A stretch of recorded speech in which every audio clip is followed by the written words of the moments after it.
उमेदवारी अर्ज आमच्याकडनं घेऊन पण गेलेले आणि भरलेले पण आहे.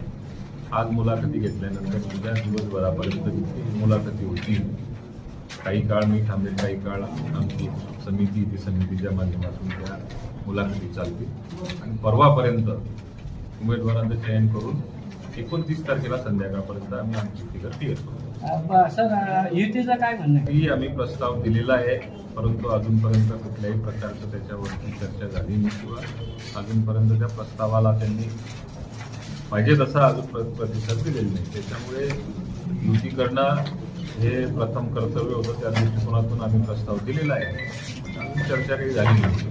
भाजपच्या आणि शिवसेनेच्या मॅरेथॉन बैठका सुरू आहे. त्या बैठकांना राष्ट्रवादीला कुठेतरी डावलण्यात आल्याचा प्रकार समोर येतो. काय सांगा?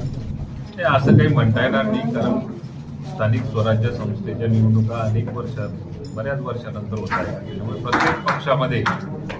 प्रत्येक पक्षामध्ये उमेदवारी मागण्याचं प्रमाण खूप मोठ्या प्रमाणावर आहे. त्यामुळे डावलणे वगैरे असा काही प्रकार नाही. वरती आमची महायुती आहे, महायुतीचा पहिला प्रयत्न असणार आहे, पण कार्यकर्त्यांचा लोंढा जेवढा मोठा आहे प्रत्येक पक्षाकडे, त्यामुळेच कदाचित थोडंसं मागे पुढे होऊ शकतं.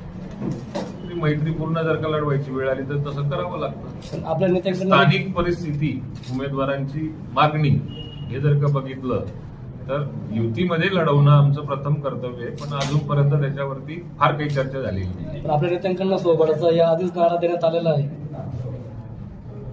कोणत्या नेत्यांकडनं? आपल्या नेत्यांकडून, आपल्या पक्षाच्या नेत्यांकडून. जिल्ह्याचा प्रभारी आहे, मी जो नारा दिला ना तो अंतिम नारा असेल.